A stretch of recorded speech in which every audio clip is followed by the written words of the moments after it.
छात्रों, आज हम देखने जा रहे हैं पूरक पठन, जो लिखा है सुमित्रानंदन पंत जी ने। और पूरक पठन का जो टाइटल है या शीर्षक बोलेंगे हम, निसर्ग वैभव है। पहले हम उनका परिचय देखेंगे सुमित्रानंदन पंत जी का। उनका जन्म जो है 20 मई 1900 में हुआ कोसानी। मृत्यु उनका 27 दिसंबर 1977 में हुआ। और उनका परिचय पंत जी छायावादी युग के 4 स्तंभों में से एक कवि है।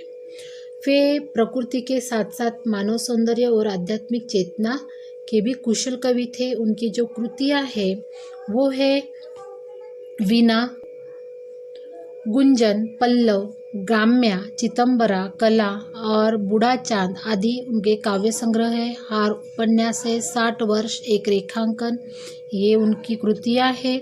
और पद्य संबंधी हम बोले तो कविता इस रस की अनुभूति कराने वाली, सुंदर अर्थ प्रकट करने वाली, हृदय की कोमल अनुभूतियों को साकार रूप से कविता है। और प्रस्तुत रचना में प्राकृतिक वैभव, सौंदर्य, निसर्गरम्य अनुभूति, उदात्तता, आध्यात्मिकता, अद्भुत भाषा प्रभाव एवं वर्णन शैली का साक्षात्कार होता है। तो आइए हम देखते हैं अभी कविता।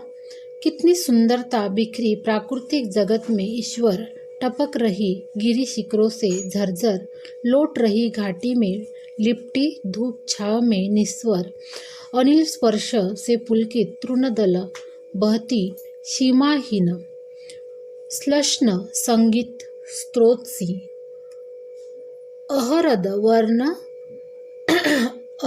वन भू मरमर। तो इसका कहने का तात्पर्य यह है कि कितनी सुंदरता बिखरी प्राकृतिक जगत में, यानी कितना सौंदर्य जो है वो इस प्राकृतिक जगत में बिखरा हुआ है। और गिरी शिखरों में भी जो घाटियाँ में कहीं धूप है तो कहीं छाया पसरी हुई है। और वायु के स्पर्श से जो तृण है, जो तृणदल जो है वो पुलकित है।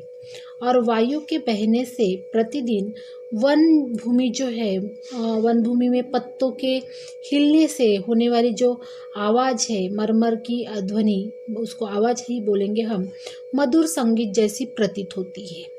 वो ध्वनि जो है वो बहुत ही मधुर प्रतीत होती है।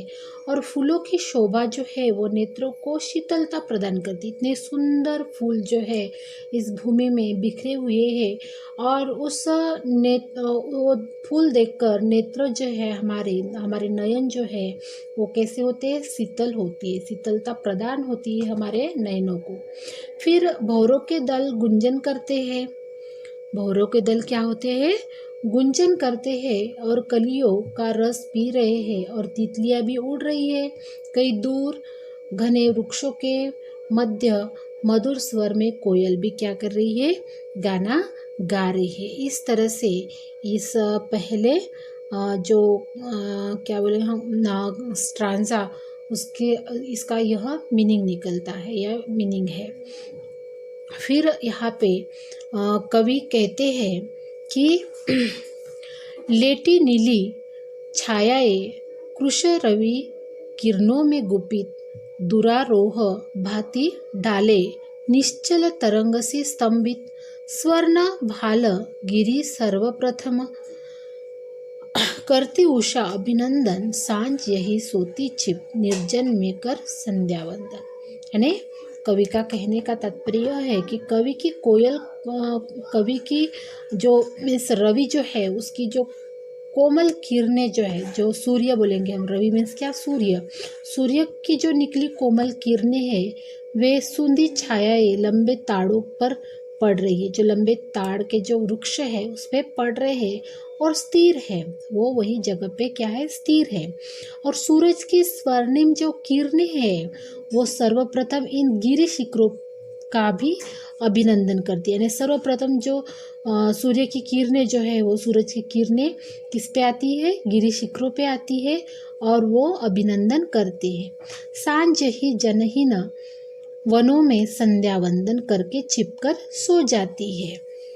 तो इस तरह से सांझ जब भी होती है तो क्या होती है, ये जो किरणें हैं वो क्या होती है, संध्या वंदन करके छिप जाते हैं।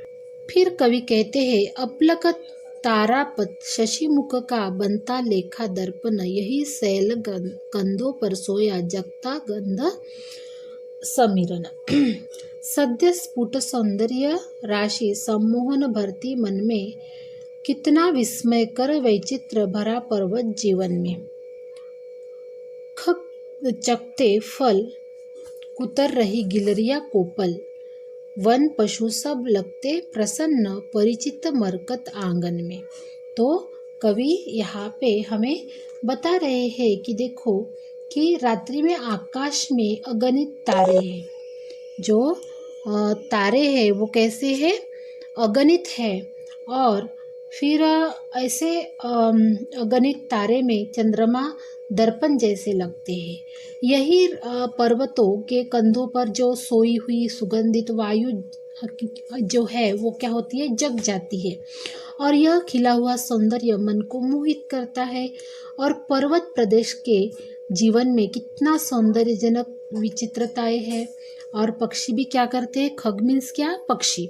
पक्षी क्या करते हैं, फल चखते हैं। गिलरिया क्या करती है, वो जो फल है उसको कुतरती है। हाँ, फिर वन में पशु सब लगते प्रसन्न, यानी सभी जो पशु है वन के वो कैसे है, प्रसन्न है, हैप्पी है। और परिचित मरकत आंगन में, जैसे आंगन में प्रसन्न जो है वो सभी पशु जो है वो परिचित मरकत आंगन में प्रसन्न हुए हमें दिखाई पड़ते हैं।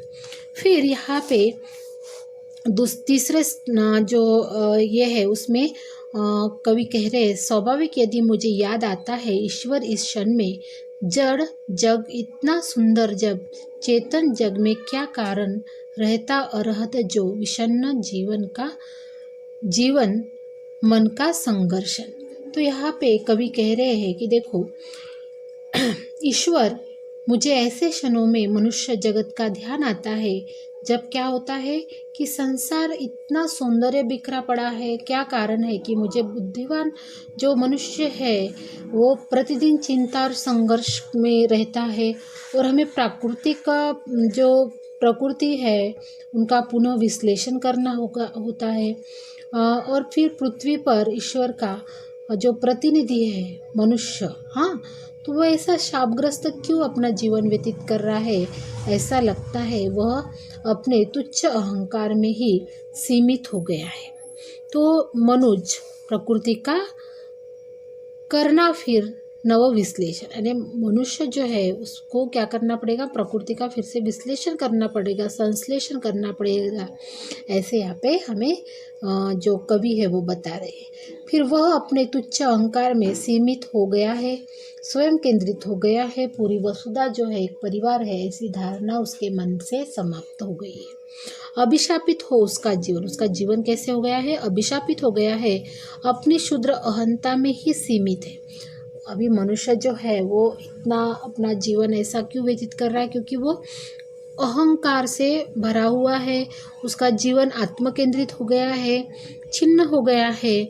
और इसीलिए वो क्या हो गया है, पूरा अपना जीवन जो है वो शापग्रस्त व्यतीत कर रहा है। तो ऐसी धारणा उसके मन से समाप्त हो गई है। और एक पूरी जो वसुधा है वो विश्व चेतना से मानव पर निश्चित, यानी कहने का तात्पर्य यह है कि पूरी वसुधा एक परिवार है, ऐसी धारणा जो है मानव के मन से क्या हो गई है, समाप्त हो गई है।